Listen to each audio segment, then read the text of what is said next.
চাপাবাজির একটা লিমিট থাকে। আগে ভিডিওটা দেখেন, পরে দুই চারটা কথা বলি। আমি ছিলাম যাত্রাবাড়ির দায়িত্বে, আল্লাহর রহমতে ছাত্র দলের নেতৃত্বে আওয়ামী সন্ত্রাসী মুক্ত করেছি। 3 আগস্ট আমরা সফল করলাম। শহীদ মিনারে আমি নিজে উপস্থিত ছিলাম ছাত্রদল প্রেসিডেন্ট হিসাবে। হাজার হাজার ছাত্রদলের নেতাকর্মী তারা উপস্থিত ছিল। শাহবাগ, তারপর হলো মোহাম্মদপুর, মিরপুর, উত্তরা, এই জোনগুলোতে তোমাদের সফল হতেই হবে। এখানে কে কোনটা ভাগ করে নেবা নাও। ছাত্রদল আমরা কয়েকটা 5 জন 5 ভাগে ভাগ করে নিয়েছি। তারপর যখন 12টা বাজে তখন আমরা সিদ্ধান্ত নিই যে না, এখন যাত্রাবাড়ির মোড়টা আমাদের নিতে হবে। যদি না নেওয়া হয় তাহলে তো বিচ্ছিন্নভাবে তার যাত্রাবাড়ির মোড় নেওয়া যায় না।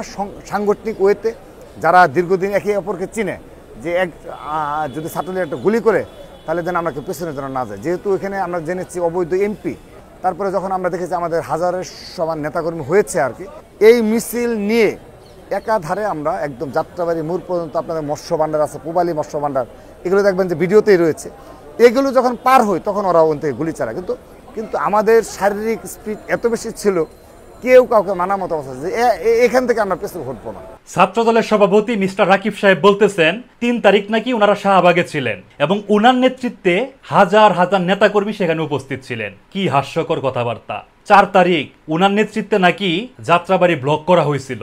উনি বলতেছে শুধু ছাত্র দল না, শ্রমিক দল, স্বেচ্ছাসেবক দল, বিএনপি ঢাকা শহরকে 5টা জোনে ভাগ করিয়া দায়িত্ব নিয়ে শেখ হাসিনাকে হটাইয়া ফেলছে। কেউ যাত্রাবাড়ি, কেউ রামপুরা, কেউ মিরপুর, কেউ মোহাম্মদপুর এবং কেউ উত্তরার দায়িত্বে ছিলেন। আপনারা যে ঢাকা শহরকে 5টা জনে ভাগ করিয়া দায়িত্ব নিয়ে শেখ হাসিনার হটাইছেন, তার কিন্তু কোনো ভিডিও এখন পর্যন্ত আমাদের নজরে পড়ে নাই। আপনি বলতেছেন আপনি যাত্রাবাড়ির দায়িত্বে ছিলেন, অথচ আমরা লক্ষ্য করছি যাত্রাবাড়িতে নেতৃত্ব দিচ্ছে মাদ্রাসার স্টুডেন্টরা। মিস্টার রাকিব সাহেব, আপনি যে তো বড় বড় কথা বলতেছেন, গত 5 তারিখের আগে আপনি যে ছাত্র দলের সভাপতি সেটা কয়জনে জানতো, কয়জনে আপনাকে চিনতো?